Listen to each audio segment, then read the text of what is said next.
Disclaimer: ang bawat opinyon at ideya na ipinahayag ng mga individual ay batay sa kanilang pansariling pananaw at hindi ito kumakatawan sa opisyal na posisyon ng organisasyon.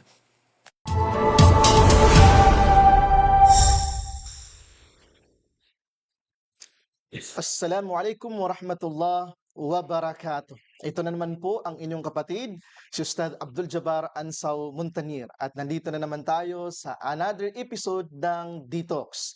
At ngayong araw, pag-uusapan natin ang isa sa napakalaking banta na dapat nating maunawaan dito sa ating ummah.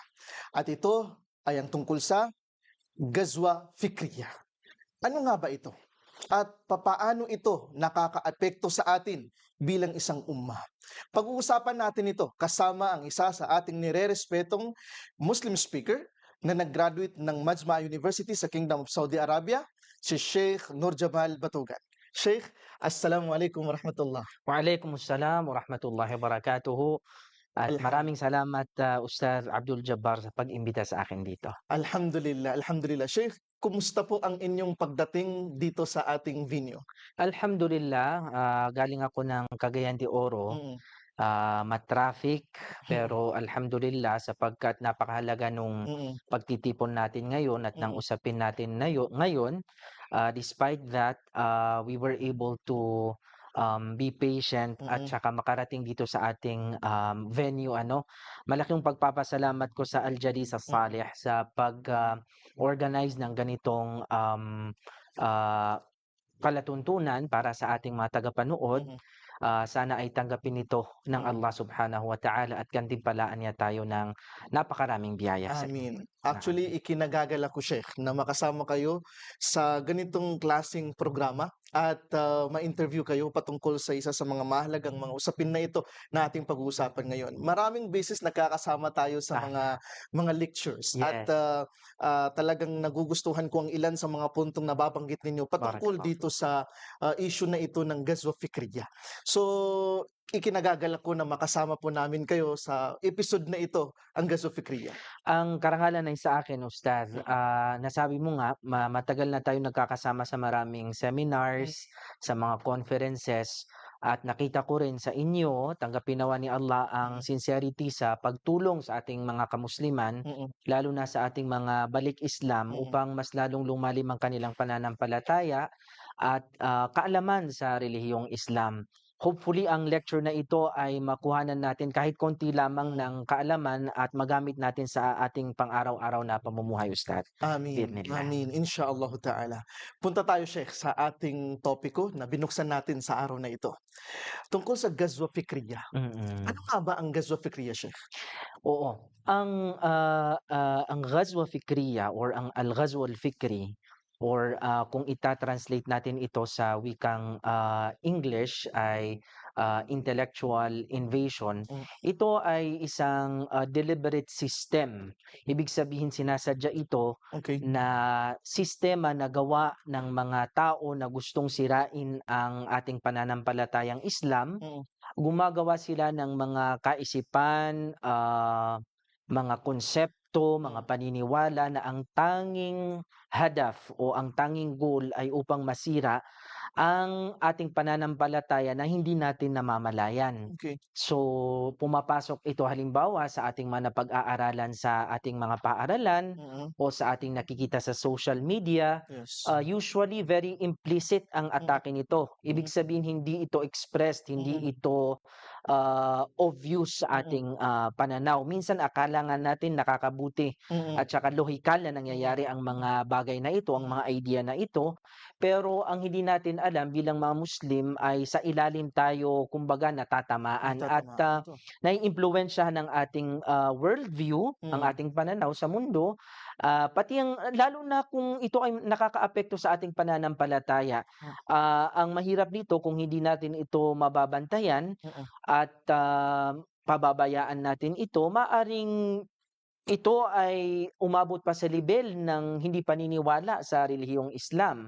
So ito ay usapin na dapat ay pagtuunan natin ng pansin Mm. bilang mga Muslim, lalo na yung mga kabataan sa oras na ito na kung saan ang social media ay ginagamit natin pang araw-araw, ang internet, dapat tayong mas maging critical Mm. sa pag-consume ng mga bagay na ito upang hindi ma-invade intellectually ang ating pananaw sa Islam. So ganyan kadelikado ang itong sinasabi nating Ghazwa al-Fikri. Tama. Kasi ito ay gumagapang sa atin ng hindi natin namamalayan. It's a soft power kumbaga. Yes, tama po. It's a soft power kumbaga na hindi natin alam nandyan na pala, sinisira na pala tayo nito. Parang cancer kumbaga, Sheikh. Yes, tama. Subhanallah. Ngayon, Sheikh, bakit nag-exist, bakit nagkaroon ng tinatawag na paglusob intelektual sa ating ummah? Magandang tanong 'yan, Ustad, Mm. ano. Dapat nating maintindihan bilang mga Muslim na palagi ang may harb o war between truth and falsehood, Mhm. between iman at saka kufr. Ito ay war na kung saan perpetual hanggang sa Yaumul Qiyamah. Ganyan talaga ang nature ng mundo natin kung saan Yes. naglalaban palagi ang katotohanan at saka ang Kasinungalingan. kasinungalingan. Kasamaan. Ah, Dahil sa atin, sa paniniwala natin at talaga namang ito ang totoo Mm. na pinaniniwalaan natin na ang Islam ay ang tanging katotohanan lamang, normal lamang na may mga hakbang ang mga taong ayaw sa katotohanan upang sirain ang Islam. Mm. At it comes in different forms, whether be it open, obvious, or implicit, just like yung intellectual invasion, ano? Mm. O al-ghazu al-fikri. May mga tao na ayaw lang talaga sa katotohanan. Ganyan tayo nilikha ng Allah Subhanahu wa Ta'ala, na kung saan binigyan niya tayo ng responsibility Mm. upang ingatan ng ating Islam. Ang katotohanan ay binigay sa atin ng Allah Subhanahu wa Ta'ala, at dapat lamang na ating isipin na dahil tayo ay nasa haq, Mm. kailanman ay hindi magtatagumpay ang batil. Qul jaa al-haq wa zahaqa al-batil, sabi nga ng Allah Subhanahu wa Ta'ala. The truth has come and the falsehood shall perish, sabi ng Allah Subhanahu wa Ta'ala. Ito ay pangako ng Allah Subhanahu wa Ta'ala.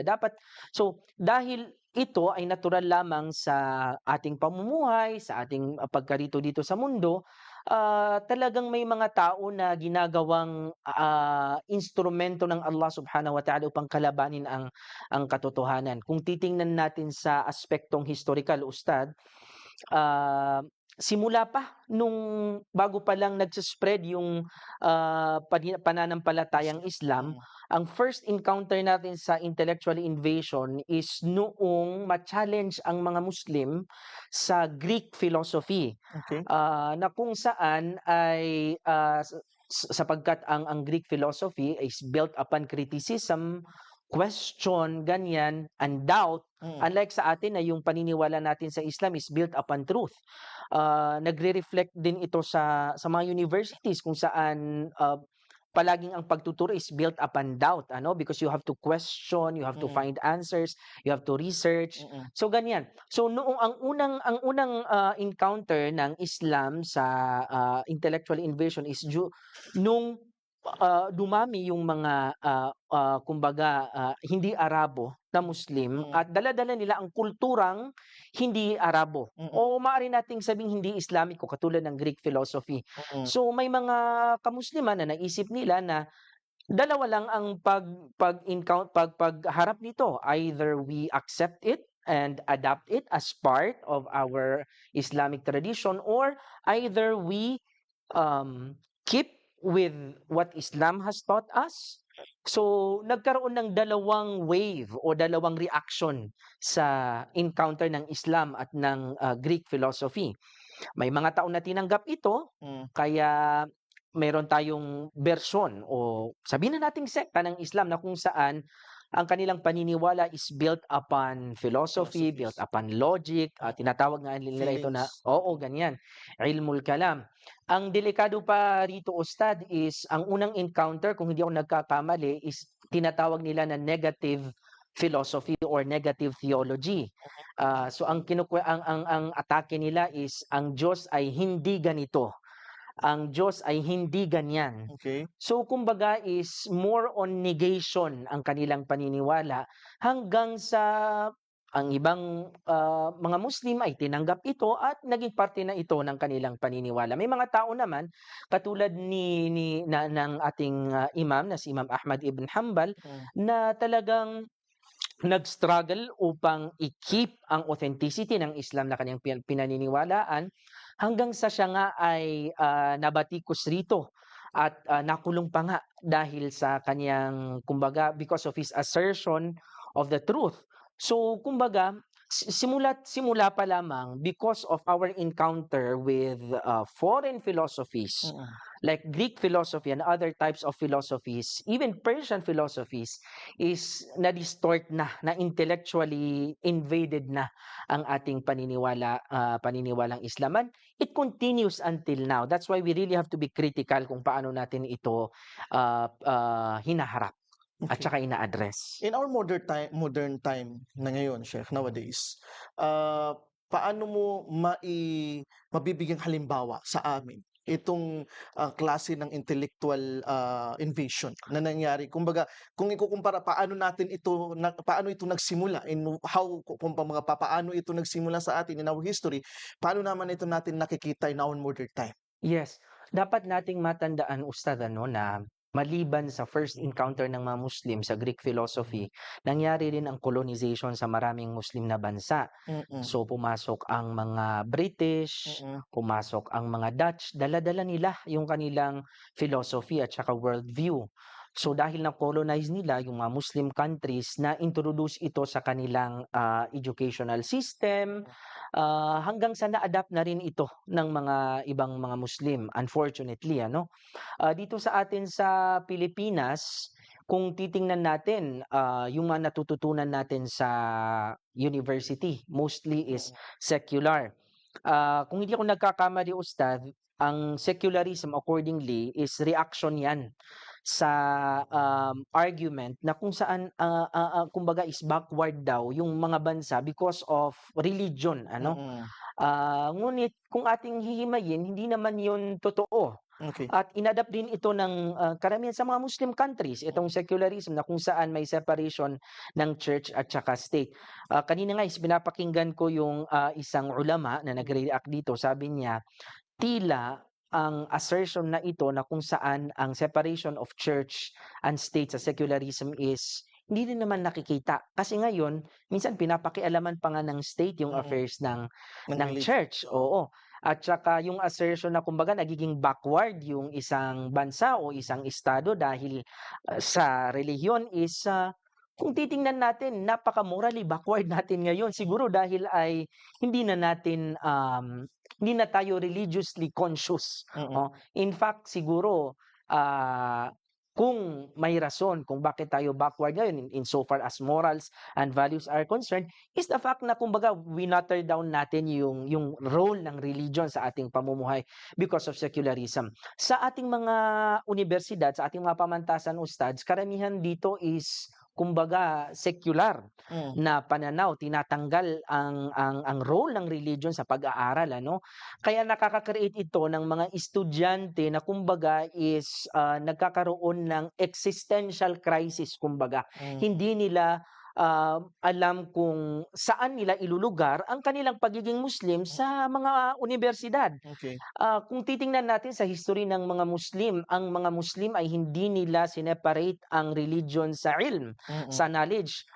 Makikita natin na maraming scholar Mm. sa tradisyong Islamiko na kung saan hindi lang sila ulama, Mm. kundi sila din ay mga scientists, sila rin ay Yes. mga philosophers, mga sociologists. Mm. In fact, ang nag-save nagkaroon ng Renaissance sa Europe because na-preserve ng mga Muslim Mm. ang mga ilm na kung saan Yes. doon binilt yung Renaissance ng mga European. So, Exactly. ngayon, nakikita natin na kumbaga sineseparate. So, naaawa ako ustad sa Mm. karamihan sa mga estudyante na kung saan kumbaga naguguluhan sila. Mm. Oo. Siguro blessing na rin na mayroong internet pero dapat tayong maging critical diyan na kung saan nagkakaroon ulit ng revival ng interes Mm. sa Islam. Oo. At sana magabayan yung mga kabataan sa atin habang tinatahak nila ang daan na ito. Mm. Delikado ng daan na ito, kaya dapat lamang malaki ustads ang responsibilidad ng mga ulama sa oras na ito. Yes, Mm. mashallah. Nasabi nila na kabilang sa mga dahilan ng intellectual warfare din na ito Mm. ay nakikita ng mga kumakalaban sa Islam na hindi nila ganun madaling matalo ang mga Muslim sa Mm. physical war. Yes. So parang gusto nilang pasukin o sirain, wasakin ang Islam sa loob nito sa pamamagitan ng intelektual na paglusob. Sang-ayon po ba kayo doon? Sang-ayon ako diyan ustads ano. Sa ngayon kasi is iba na ang warfare. Mm. Ngayon is more on intellectual warfare na. Mm. Oo. Minsan yung intellectual warfare is far more effective and destructive than physical warfare. Totoo. Oo, kasi ngayon, although wala na tayong nakikitang mga hydrogen bomb, atomic bomb, Yes. wal'iyadu billah kung mangyari man yan, ngayon ang sinisira na ng bawat isa is yung way ng thinking ng Thinking tao. tao. Oo. Kasi pag naiba mo ustads yung way of thinking ng isang tao, ang masisira na ng kalaban natin is yung pamumuhay ng Pamumuhay tao. ng tao. At hindi lang nung tao na yun, pati yung pamilya niya, Komunidad. pati yung komunidad niya, Mm. pamayanan niya. So labanan ngayon ustads ng ideas, Mm. ng kagalingan, katalinuhan. Mas effective pa ito Mm. kaysa military warfare na nakikita natin. Siguro kaya grabe yung concentration ng mga ayaw sa Islam patungkol dito. Baga dinidistract nila tayo through social media at unti-unti nila sa ating finifeed sa ating utak ang mga bagay na ito sapagkat alam nila kung magtagumpay sila is kahit hindi pa sila gumamit ng armas. Mm. Kumbaga is na-touch need na nila tayo. Nagawa nila tayong sundalo. Yes. At baka tayo pa nga minsan yung nagsispread ng kanilang mga ideology na At hindi natin advocacies. namamalayan. Yes, ustads. Mashallah. So, Sheikh, tamang oras lang para pag-usapan din natin ano pala ang mga objectives na nakikita dito ng mga kumakalaban sa Islam. Ano bang nakikita nilang mga objectives dito? Bakit? Purpose kumbaga nila sa paglusob na itong intellectual. Yes, tama. Magandang tanong yan, ustads. Pag ang napakalaking hadaf nila, of course, is sirain mismo ang ating paniniwalang Islam. Pangalawa is marahil dahil sabi nga ng Allah subhanahu wa ta'ala, walan tarda anka al-yahud walan nasara hatta tattabi'a millatahum. Hindi sa'yo malulugod ang mga Yahud at saka mga Nasara hanggang sa hindi mo sundan ang kanilang yapak is natural na Mm. na kumbaga ayaw nila sa katotohanan kaya ginagawa nila ito. Pangatlo siguro is kung magsasucceed sila dito, maaari nilang mai-assert yung kanilang worldview. Ngunit we also have to be very careful na tayong mga Muslim in dealing with these ideas, we should not also become similar to them. Meaning, we should take it with a grind of salt and become more pacifist, become more intellectual than them. Sabi nga nila, if you cannot beat them, then be with if you cannot beat them, then at least play with them. Kumbaga, sabi nga natin, kung kailangan matapatan din natin ang kanilang intelektualismo. Yes. Alam mo ustad, sa mga nangyayari ngayon sa mundo, kung makikita natin yung mga Zionists at saka mga Jews, most of the intelihensya ngayon is galing sa kanila. But if we look at it 100 years ago, yung mga intelihensya na ito were actually, ang mga intelihensya during that time was Muslims. It was us influencing them. Yes. Ngayon, sila yung nag-influence sa atin. At saka dapat tayong maging critical rito kasi sometimes they want to get a reaction from us that would justify yung ginagawa nila. Minsan, Totoo. ang pinakamadali na reaction sa mga Muslim is magalit, Mm, maging militant, mm, maging agresibo, mm, maging bayolente. mm, Pero sa aking personal na pananaw, ustads, minsan ito yung gusto nila sa atin eh. mm, mm. Oo. Para masisi tayo doon. Para masisi tayo. Mm, Ma-justify yung action nila. So, kumbaga, sabi nga natin, it's an intellectual warfare. And because it's an intellectual warfare, we should be intellectual enough to understand their moves. dapat tuso din tayo Yes, oo, kasi tama. kung hindi tayo magiging tuso katulad nila, maaaring mahuhulog tayo sa bitag nila. Tama, oo, tama. Mm, Lahat ito may traps. yes. Oo, kaya ah, ako pag iniisip ko, ustads, ang reaksyon ng mga Muslim usually sa intellectual warfare, either i iiwan na lang nila as a whole etong warfare na ito, or they will also be as intellectual as them. Mm, So sa ngayon, sa mga Muslim, very rare ngayon yung mga tao who can actually be at par with these people, ano. So I think napakalaking challenge ito sa mga tao na gustong magda'wa, mm, gustong matuto ng Islam. Kasi ngayon, ustads, mas malaki na yung ano ito, yung kinakailangang abutin ng pagiging scholar sa Islam. mm. Siguro dati okay na sa atin yung fiqh tahara, fiqh salat, Yes, fiqh ibadat, mm, muamalat ila ghairi dhalik. Pero mm. ngayon, ustads, sa nakikita ko, if we want to fight for Islam and call for Islam, it requires upon us to become more intellectual. Oo. Kasi kung hindi natin ito gagawin, although ang Allah Subhanahu wa Ta'ala ay pinangako niya na kanyang tutulungan ng Islam, pero Yes. ang mas'ala dito is hindi kung ano yung mangyayari, kundi kung ano yung naging contribution mo Mm, para sa mm. pangakong ito na ibinigay ng Allah Subhanahu wa Mm. Ta'ala. Totoo, Oo. totoo. Oo. Pagdating dito sa mga cultural, itong mga pagbago ng ating kultura, Mhm. nakikita natin ito isa sa mga malaking mga challenges ng ating mga kapatid na mga Muslim, lalong-lalo na yung mga lumalaki sa siyudad. Oo, oo. Um, ano ba yung mga paraan na ginagamit ng intellectual warfare sa mga Muslim ngayon pagdating sa pagsira ng kultura nila, lalo na yung mga naninirahan ngayon sa rural areas? Well, unang-una dahil yung sa mga rural areas, dahil much more connected sila sa mga pangyayari, isa sa mga ginagamit ng mga ah, nasa intellectual Mm, warfare na ito is social media. mm, Of course, ginagamit nila ito kasi sa ngayon nga is may tinatawag sila ustads na kumbaga, nakalimutan ko yung tawag doon, na kumbaga may ang tao ngayon minsan kahit walang ginagawa parang automatic na nag-social media, eh. mm. Oo, kumbaga kailangan niyang i-open yung cellphone niya para lang makita, Yes, oo. yes, oo. So, Na-a-addict na kumbaga, na-a-addict oo, na kumbaga. nasasanay na yung katawan niya. Oo, tapos, dahil nasa rural sila na area, Mm, mas connected sila, mas, mm, exposed sila sa mga ganitong bagay. So, dito yung nagiging instrument ng intellectual warfare, sa kanila.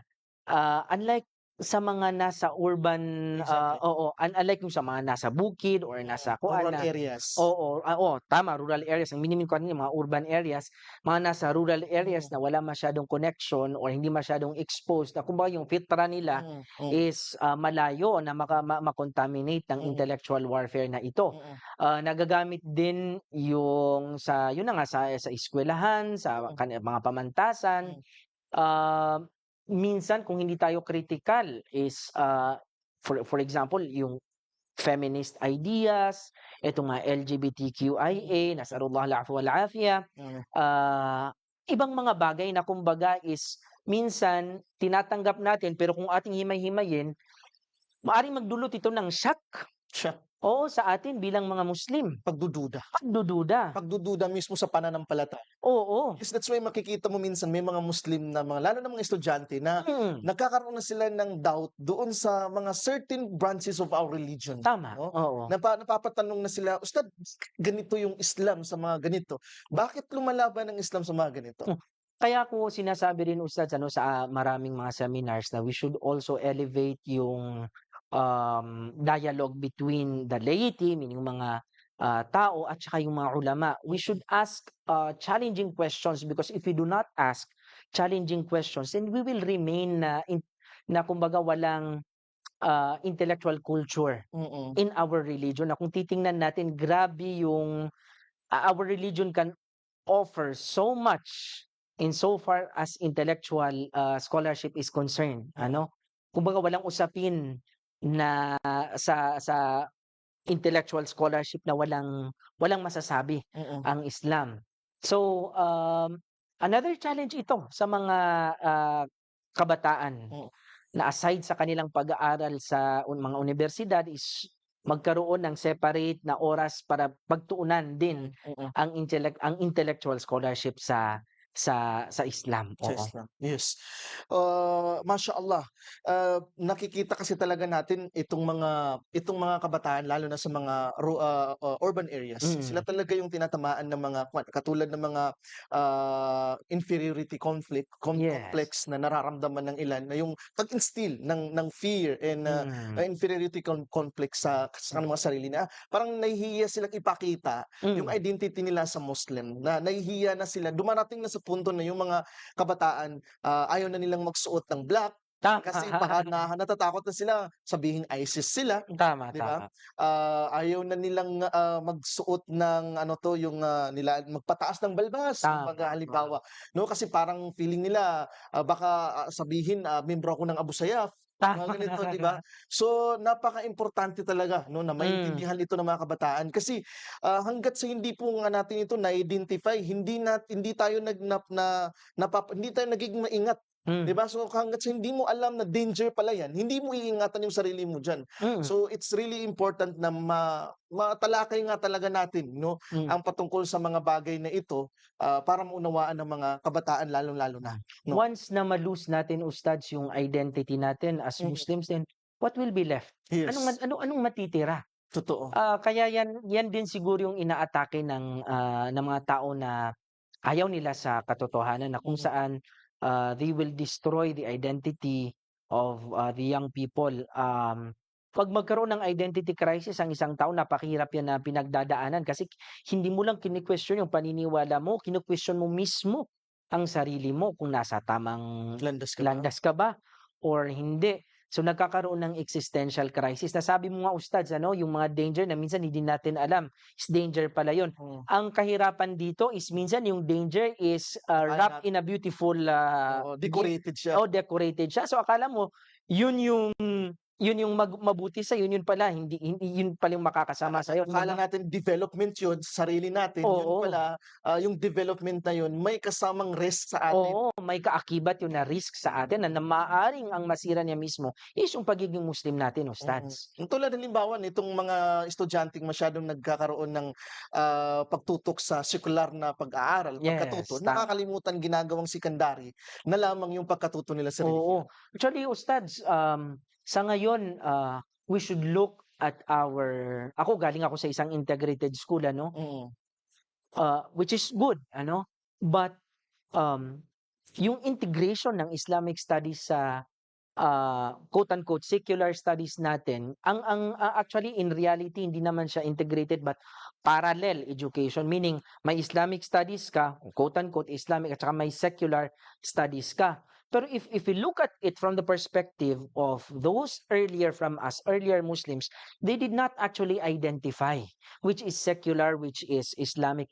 Ang ilm sa kanila. Yes. Oo. Although alam nila na priority or ang foundation ng lahat ng ilm is Quran, Sunnah. Oo. So ito yung tinuturo sa kanila. Kumbaga ang worldview nila is Quran at saka Sunnah.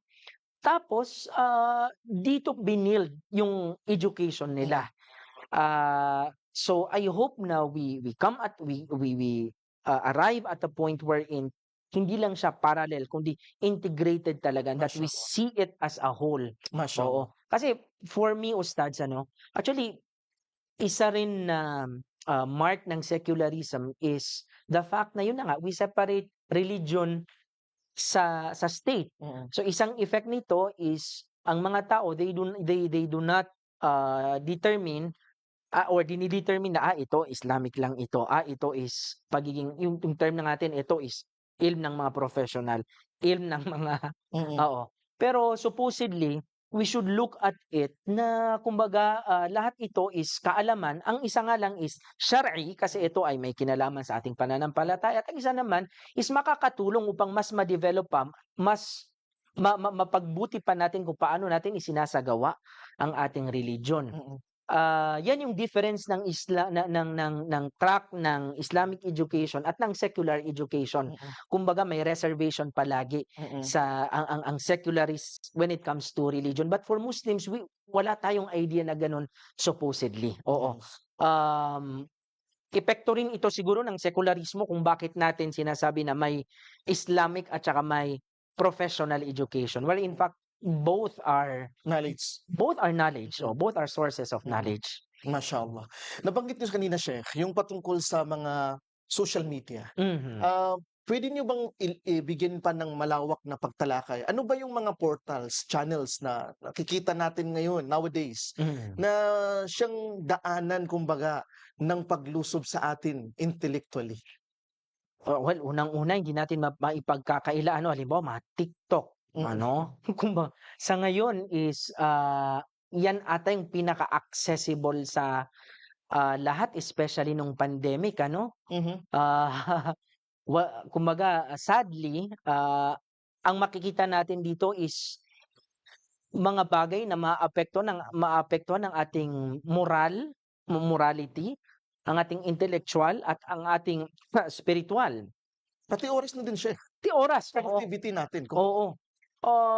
Kumbaga, um, kung ikikiyas natin itong mga social media, TikTok, YouTube, Facebook, we should see it not as a source at kabilang na rin ang AI, Mm. ang artificial intelligence.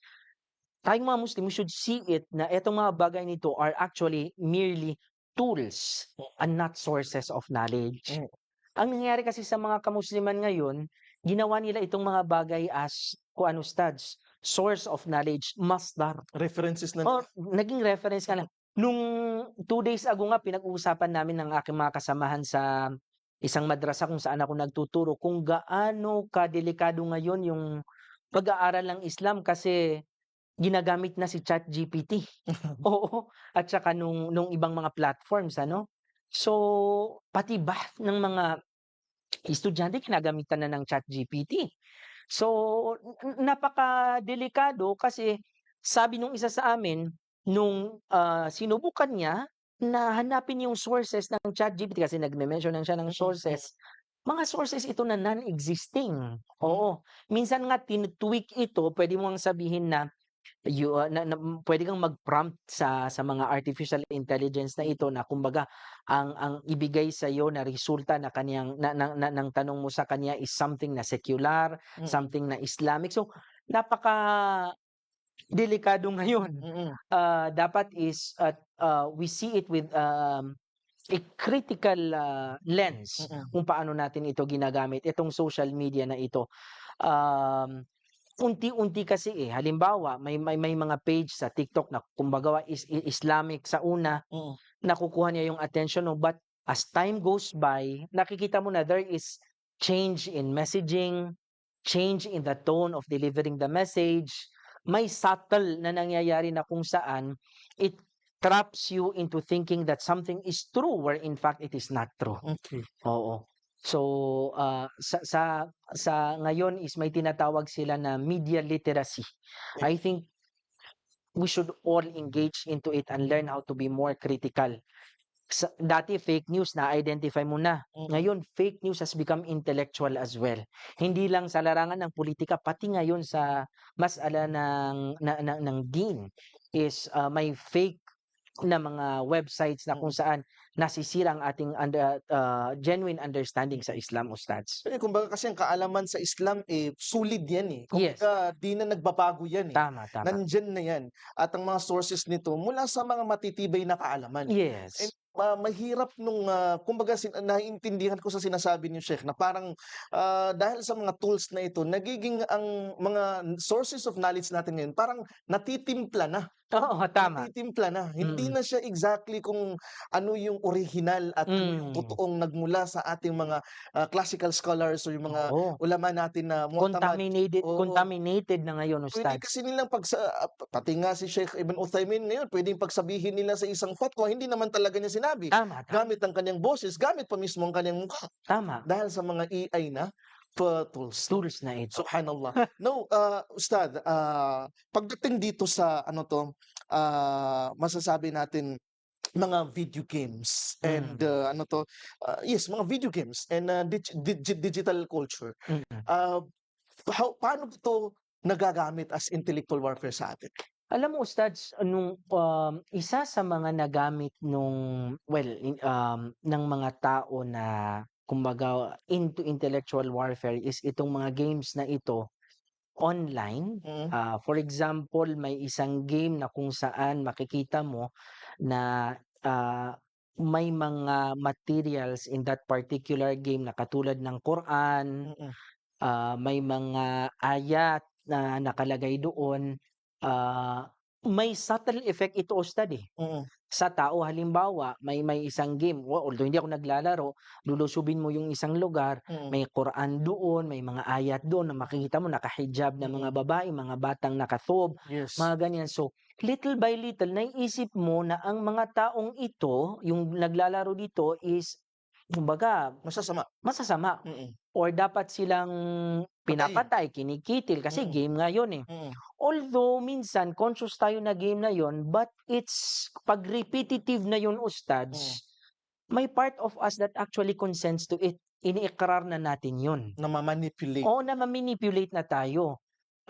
Now hindi na natin binibigyan ng tamang pagrespeto Mm, ang mga sagradong bagay sa yes, atin, yes. nang hindi natin namamalayan. Mm, Oo, nang hindi natin namamalayan.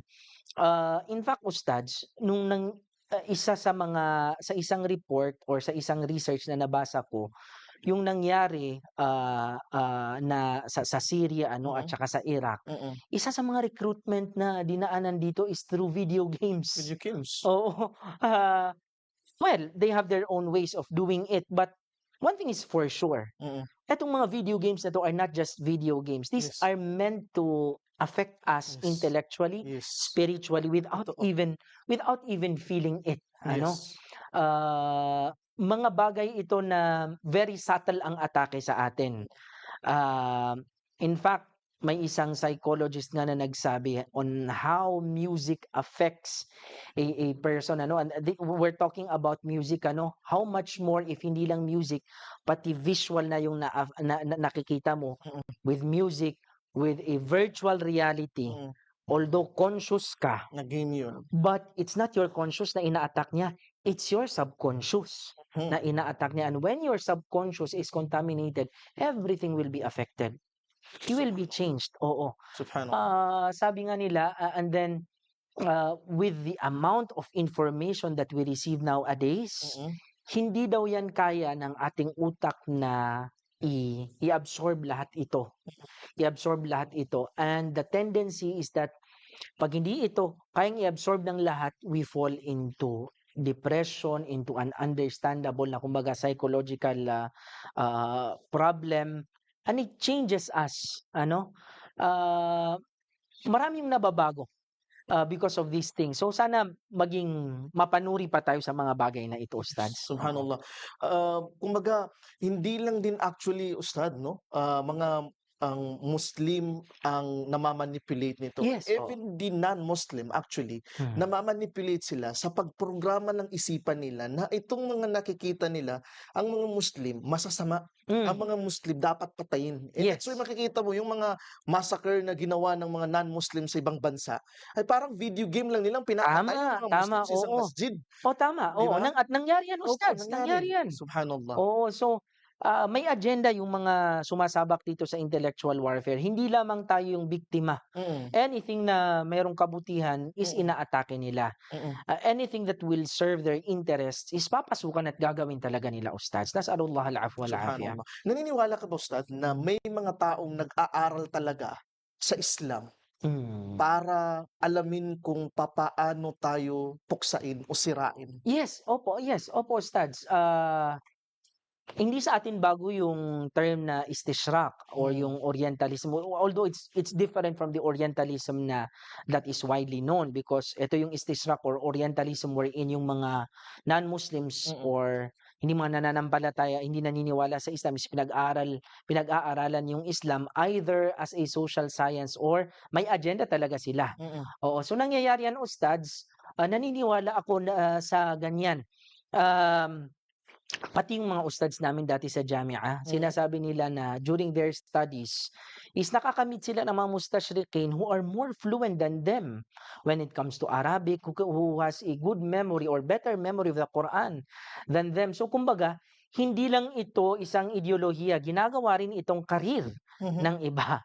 Oo. Subhanallah. So, ano yun, proteksyon na nawa tayo ng Allah sa mga bagay na ito. Amin, amin.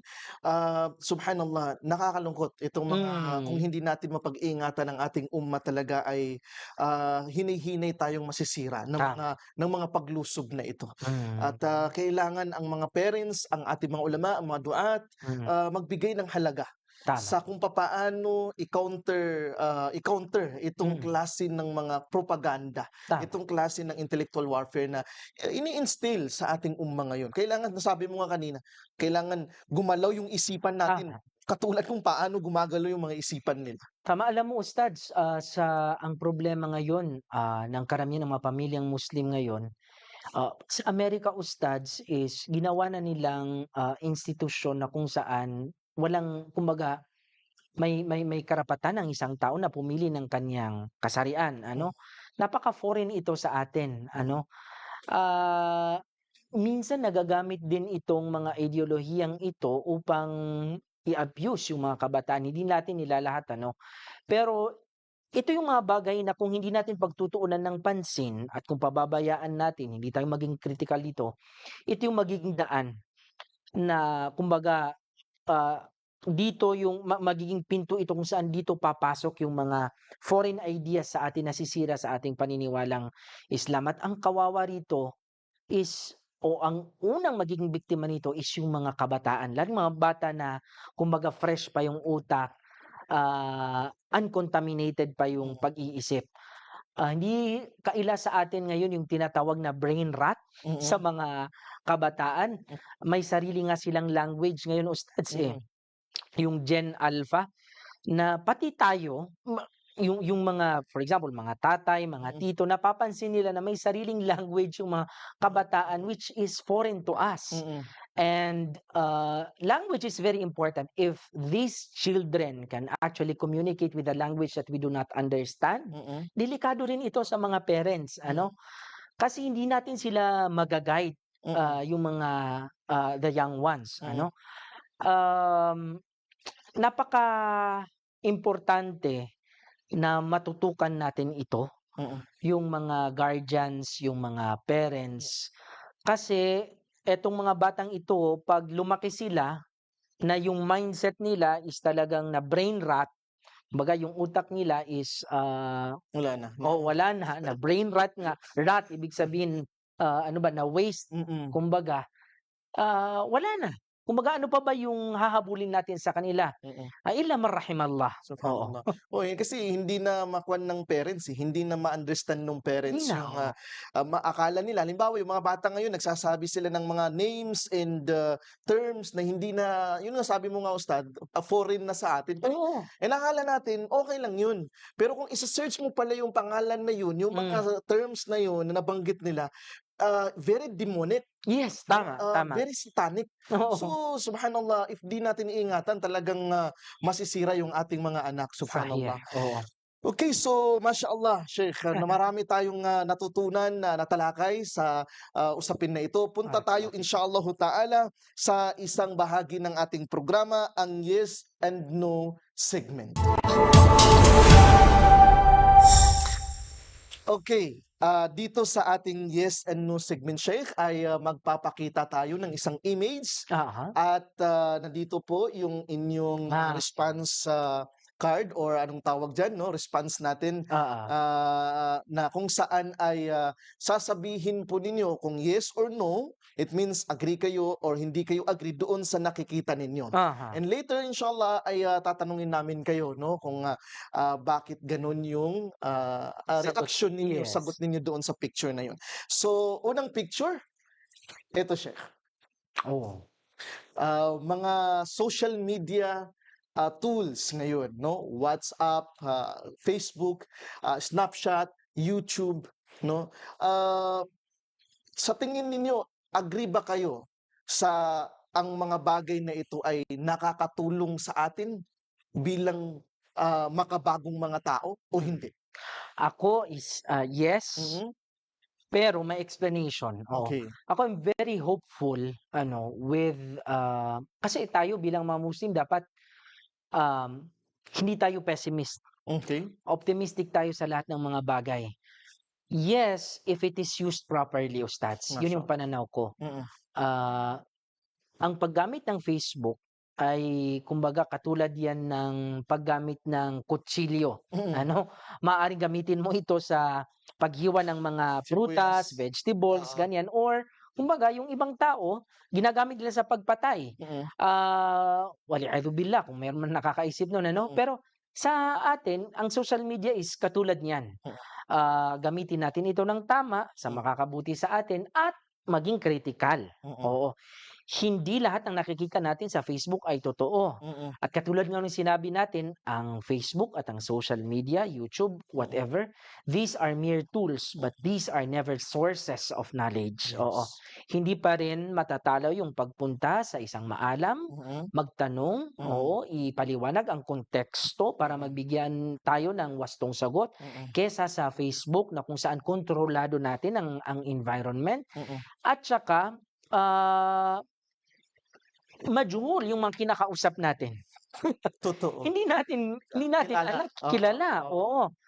Unlike sa madrasa or sa for example sa Al-Jalisa Salihah, kilala Mm. mo kung Mm. saan ka natututo, yung Mm. mga kaklase mo, Mm. and so on and so forth. Mm. Sa Facebook lahat majhul. Oo, hindi Subhanallah. hindi mo alam kung sino talaga yung nagko-comment sa'yo, nagtuturo sa'yo. Yes, subhanallah. Okay, next picture, Sheikh. Fraternities and sororities. Ano Ah, ang palagay ninyo dito?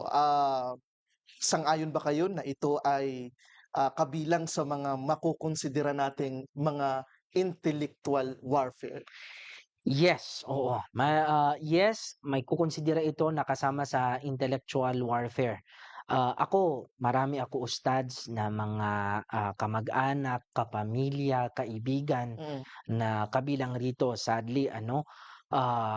Pero ito ay usaping Islamiko, so sasabihin ko na walang maidudulot na kabutihan ang pagsali nito, although ang kanilang goals Nais. outwardly is para tumulong, Mm.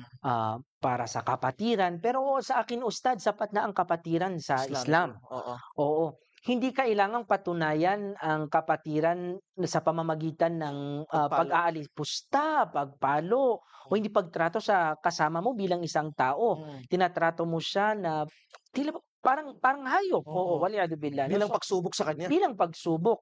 So sa atin kung pag-aaralan natin ang turo sa atin ng Rasulullah sallallahu alaihi wasallam, al-muslimu akhul muslim, Mm. la yadhlimuhu ila akhir al-hadith. Mm. Ang Muslim ay kapatid ng isang Muslim, hindi Mm. niya ito inaalipusta, hindi niya ito isinusuko, Mm. at saka yung mga responsibilidad natin, masigit pa ito sa Mm. itinuturo ng mga Mm. fraternities na Mm. ito.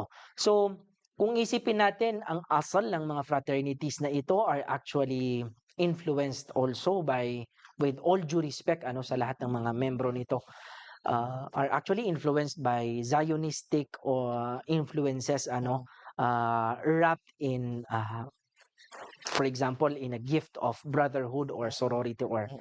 whatnot. So para sa akin, enough na yung kapatiran sa Islam. Yes, at sinisira nito ang tunay na definition ng brotherhood Yes, Islamically, tama, no? oo. Kasi sa mga fraternity and sorority, nagiging magkakapatid diyan na pinapakilala ay yung kabrad mo sa organization Tama, or doon sa fraternity, even if hindi siya Muslim. tama. Which is sa atin sa Islam, ang tunay na kapatiran ay batay sa pananampalataya. Sahih, oo. Subhanallah. At saka ustads, alam mo, idagdag ko lang din, minsan kasi itong, sadly karamihan sa mga nakakasali rito is nagagamit pa nila yung pagiging yung membership nila dito upang kumbaga is hindi maging just, Mm. makatwiran sa pakikitungo sa iba. Sa iba. Nagkakaroon din ng kompetensya sa mga fraternities na ito. So, sa tingin ko is, minsan more on, the prestige of being a member in a fraternity rather than the sense of brotherhood yung hanap ng iba. Subhanallah. Mm. Okay, so next picture tayo, Sheikh. Ah, Okay. Mga sabihin natin progressive Muslim influencer, no? mm. Na katulad ni Nas Daily, Ah, yung mga couples mm. na nakikita natin ngayon. Mm. Sang-ayon ba kayo, Sheikh, na ang mga taong ito ay talagang nagdadala ng da'wa sa atin o hindi? No. Okay. Oo. Ang pluralism, ustads, Mm. ibig sabihin, ang pluralism is lahat, every religion sa'yo may grain of truth. Mm. Ang sa akin, iisang Islam, Mm. at ito ang paniniwala ng mga Muslim Mm. na kung saan ako ay nagsa-subscribe, iisang Islam, iisang kufr. Yes. Oo, wala nang in between. Isang Oo. tubig, isang langis. Oo, At hindi tama. pwede maghalo. Hindi yan pwede maghalo. Minsan yung pagiging apologetic ng iba para sa Islam, akala nila is nakakatulong ito eh. Minsan nga pag naging soft tayo masyado dahil kumbaga nagko-compromise tayo sa Islam for the sake of quote unquote da'wah, minsan hindi na yun yung nangyayari. Wina-water down na lang natin, dina-downplay na lang natin yung Islam. Mm. Oras ito, sa tingin ko ustads, na yung identity natin bilang mga Muslims is binubura. Mm. So, ang approach dito is not to succumb to being pluralistic. Mm. We should hold on to our religion as Muslims and be proud of it. Mm. If yung mga non-Muslims are mature enough, then they would realize na what we're discussing is academic and merely conceptual. We do not need to be apologetic. Yes. Oo, kasi sa usaping pluralismo, ustad, sa mga diyanat na ito, sa mga relihiyon na ito, ang pinaka nagiging malaking biktima is tayong mga Muslims.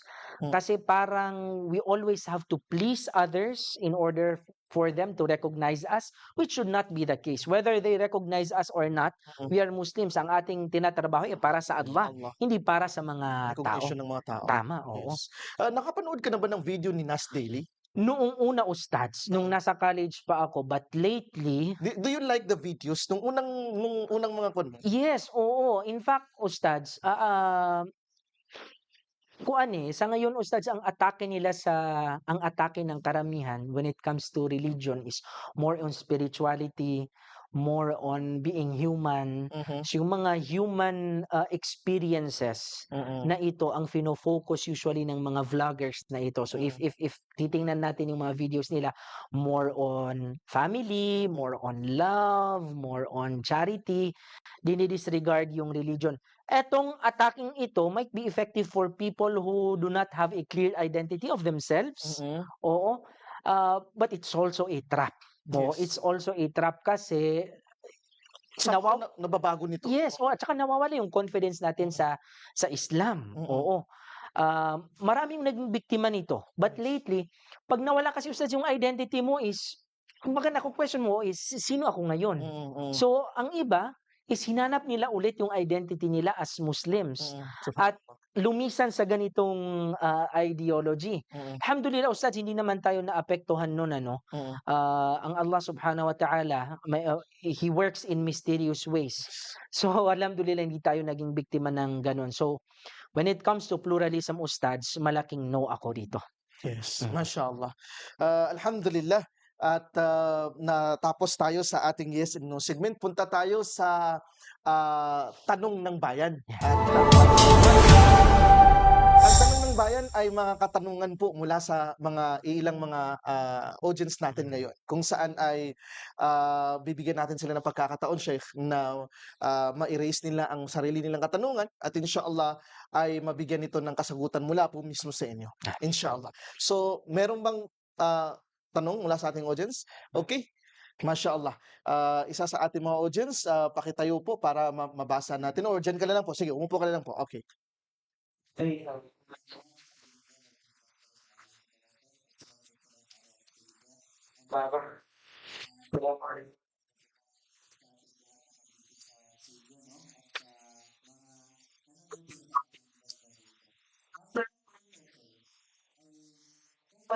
Nakita akong influencer na nagtuturo sa presentation gamit ng terminolohiya sa new age belief o ideyang universe provide. Actually, tatanggapin nila. May masama ba dito, Chef? Masya Allah. Napakagandang tanong yan, ano. Aha. Karamihan nakikita natin ngayon, Ustad, yung mga tinatawag nila na manifesting. Kumbaga, the universe will work its way in favor of us. Maaring napaka-romantiko nito sa Pandinig. pandinig, ano. Napaka-poetic, matalinghaga ito sa ibang mga tao. Pero hindi natin alam na may kaakibat ito na epekto sa ating akida. Sapagkat naiisip natin na ang universe is may sariling kakayahan upang baguhin ang ating kapalaran. Hindi natin na alam na ang sixth pillar ng ating pananampalataya is al-imanu bil qadari khairihi wa syarrihi, hulwihi wa murrihi. Ang pananampalataya sa kadar na ang Allah subhanahu wa ta'ala lang ang tanging may kontrol. Maging ito ay mabuti man sa atin or masama, maging ito ay beneficial sa atin or hindi. Kung ito ay makikita natin sa social media, if we have the means to correct it, then which will benefit the person doing it, then we should do it, ano. But again, we should do it in a manner, ano, that would actually respect them as well. Sometimes kasi yung mga taong nagsasabi rin ito, Ustads, to be very fair, Yeah. is walang kaalaman din sa Islam. Yes. In fact, biktima lang din sila. Yes. Oo. Because of the intellectual warfare. So, ang sa akin, if we can correct them beautifully in a manner that actually empowers them and Yes. not degrade them, Yes. napakaganda nun. Pangalawa, if tayo ay mga tao na nasa larangan ng da'wa, papakalat ng kabutihan, is we should also introduce na ang tamang akida, ang tauhid sa Allah subhanahu wa ta'ala. Ang tauhid, Ustads, is higit pa ang epekto nito sa puso ng tao kaysa kahit anong matalinghagang bagay na yan. Subhanallah. Kasi ang kinakausap nito ang fitra ng Yes, tao, eh. fitra ng tao. Oo. Ang kalikasan mo mismo. Ang kalikasan mismo ng tao. Ang poems, ako bilang literature major, bilang English major, ang literature only speaks to your heart and your mind, but it really doesn't speak to your spirit. Yes. Oo. So that's one thing. Isa yan sa asset ng Islam. Yes. Kumbaga ang Allah subhanahu wa ta'ala, ang mga ayat ng Quran, ang hadith ng Rasulullah sallallahu alaihi wasallam, higit pa sa mga matalinghagang bagay na ito.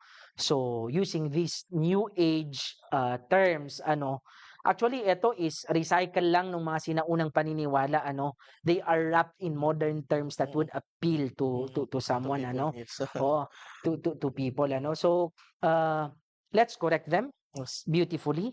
And if you are working sa social media in spreading truth, then let's spread what Islam taught us in a manner that would speak to their spirits, not only to their hearts and to Yes. their minds. Yung ma-feel nila na we tell them that because we care for them. Yes, tama. Oo. Hindi dahil nididegrade natin sila. Yes, oo. Mashallah. Kaya kailangan pa rin ng dawa skills to. Tama. At ang Anjali sa Salih is tinutulungan ng mga tao na nasa larangan na ito. Mashallah. Alhamdulillah. Yes, merong susunod na katanungan? Okay. Next question. Yes po. Alaikumussalam.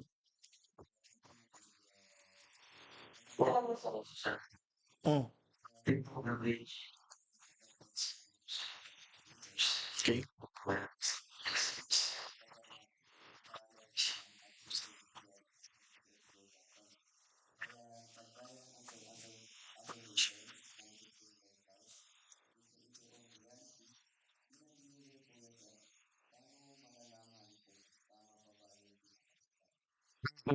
Gandang tanong siya. Magandang tanong 'yun ano. Again, katulad ng sinabi natin, yung social media which it's merely a tool, ano. We should not treat it as a source of knowledge. Yes. So, maging maingat tayo sa mapag-consume nito. Mm. Ah, ang intellectual warfare sometimes uses the language of the people. Mhm. Ano, akala natin is, kasi napakaganda, kumbaga kung gift ito is maganda yung pagkakarap, Mm. bubuksan na lang natin, Mm. andiyan na, pero hindi natin alam, Pandora box pala ito. Subhanallah. Oo, ang lalabas is lahat kasamaan, ano. Subhanallah. So, how do we deal with it? Again, do not treat social media as a source of knowledge. It's merely a tool. Wala pa ring tatalo sa pagpunta mismo sa mga ulama at pagtatanong sa kanila. Oo, pagsasaliksik. Kung wala kasi tayong kaalaman sa Islam, hindi natin masi-sift through etong mga bagay na ito. So it really starts with knowledge. If we have the right knowledge para ma-sift through itong mga bagay na ito, then we will be able to identify which is good and which is not. Yes. So, ang maikling sagot doon, magsaliksik, mag-aral patungkol sa Islam because sabi nga natin, this is very intellectual, so hindi ito kayang i-decipher ng normal na pag-decipher, katulad ng pag-decipher kung anong gusto mong kakainin. Ano? Ito is very intellectual, so we should have the skills, we should have the knowledge, and it will only come if we seek knowledge from our ulama. From true sources. Yes, yes. Mashallah. Okay, so meron bang tanong mula sa mga kababaihan? Okay. Waalaikumsalam.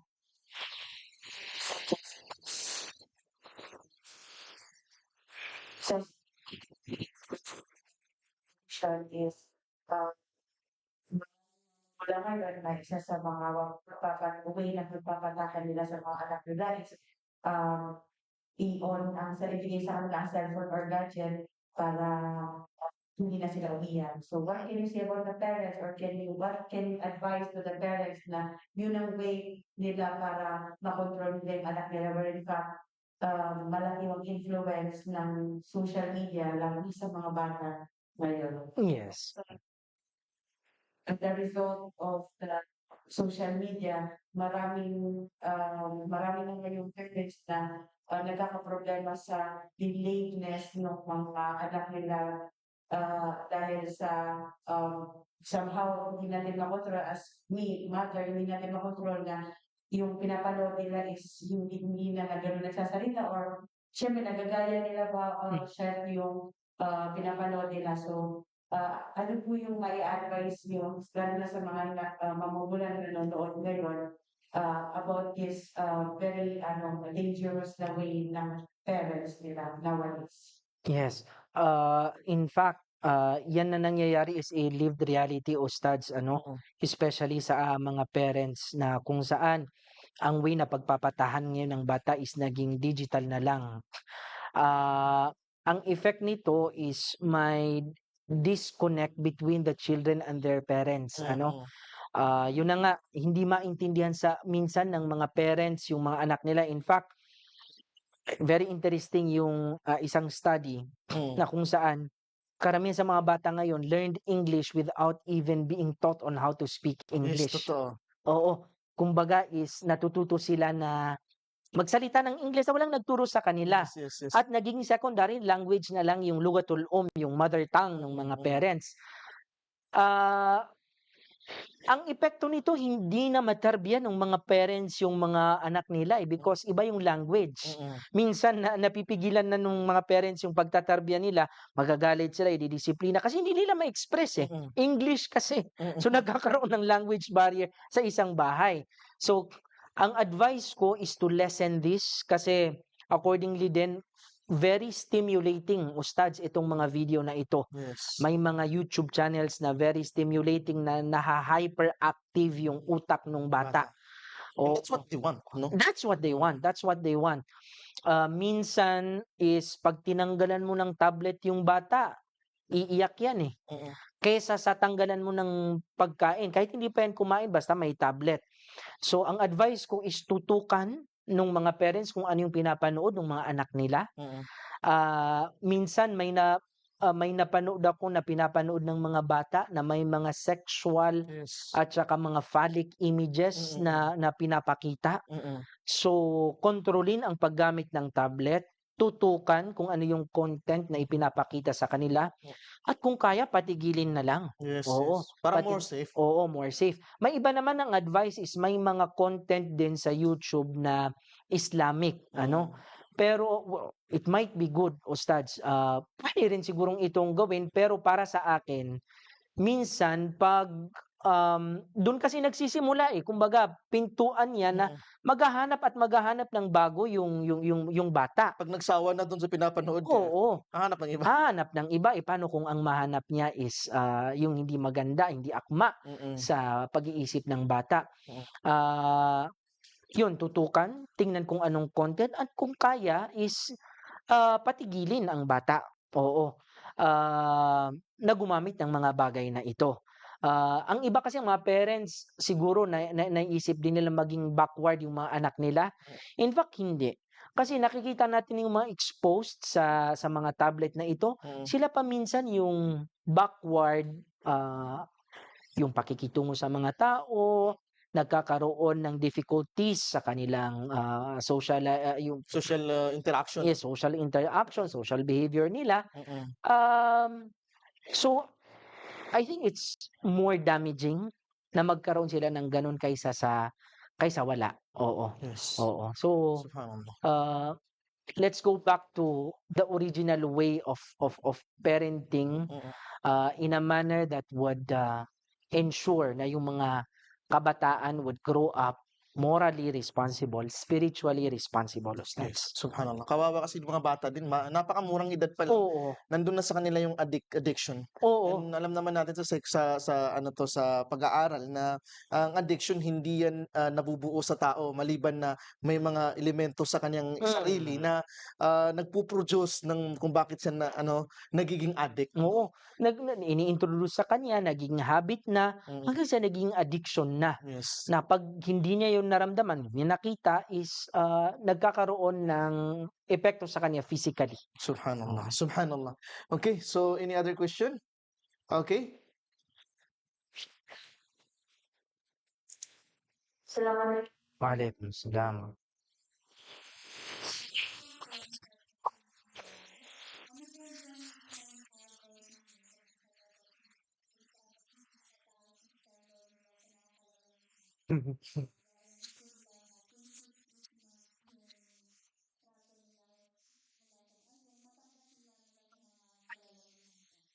I think yung hindi lang sa mga, Korean novelas ano, Mm. yung mga tao na exposed sa movies, sa film. Mm.